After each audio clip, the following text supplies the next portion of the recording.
కడప గడ్డపై పొలిటికల్ మస్తీ కాస్త కుస్తీగా మారబోతుందా? అధినేత ఇలాకాలోనే ఫ్యాన్ పార్టీకి ఎదురుగాలి వీస్తుందా? కార్పొరేటర్ల జంపింగ్లు దేనికి సంకేతం? ఇది ఇంతటితో ఆగుతుందా లేదంటే మొత్తానికి ఎసరు పెడుతుందా? మేయర్ కుర్చీ సైకిల్ సవారీ ఖాయమనేట్లేనా? ఈ కుర్చీలాటలో నెగ్గేదెవరు, తగ్గేదెవరు? వైసీపీ అధినేత జగన్ అడ్డాలో కార్పొరేషన్ చేజారుతుందా? మేయర్ కుర్చీ టీడీపీ ఖాతాలోకి వెళ్తుందా? కార్పొరేటర్లు ఇచ్చే వరుస షాక్లు చూస్తుంటే లోకల్ పొలిటికల్ గాసిప్స్ను అంత ఈజీగా కొట్టిపారేయలేం.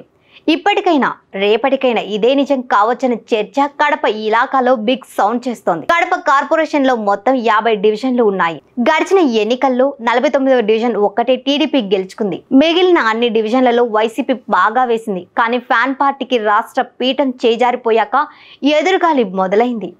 ఎక్కడో ఏ మూలనో కాదు, ఏకంగా జగన్ సొంతగడ్డ కడపలోనే కార్పొరేటర్లు షాక్ ఇస్తున్నారు.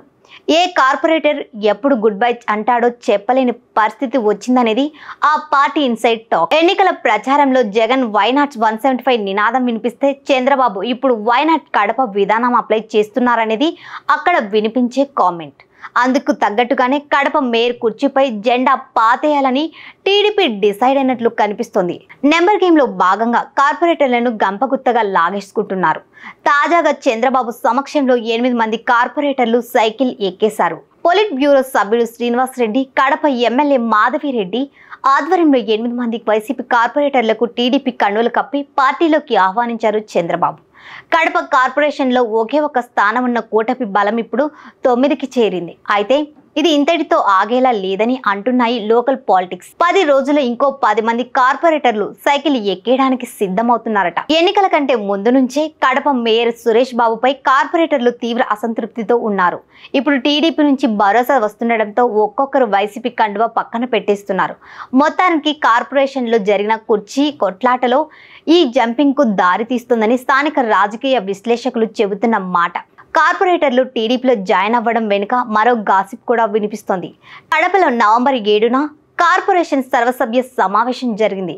ఈ మీటింగ్ లో ఎమ్మెల్యే మాధవిరెడ్డికి వేదికపై కుర్చీ వేయకపోవడం తీవ్ర ఉద్రిక్తతలకు దారితీసింది. ఈ సంఘటనను టీడీపీ ప్రతిష్టాత్మకంగా తీసుకుంటుందా? ఎమ్మెల్యేకు కుర్చీ వేయని వారికి అక్కడ కుర్చీ లేకుండా చేయాలని పావులు కదిపారు. సరిగ్గా ఇదే టైంలో వైసీపీలోని అగ్ర నాయకులపై కార్పొరేటర్లకు ఉన్న అసమ్మతిని టీడీపీకి కలిసొచ్చింది. ఇక వారి పాచికలు ఈజీగా వర్కౌట్ అవుతున్నాయని తెలుస్తోంది.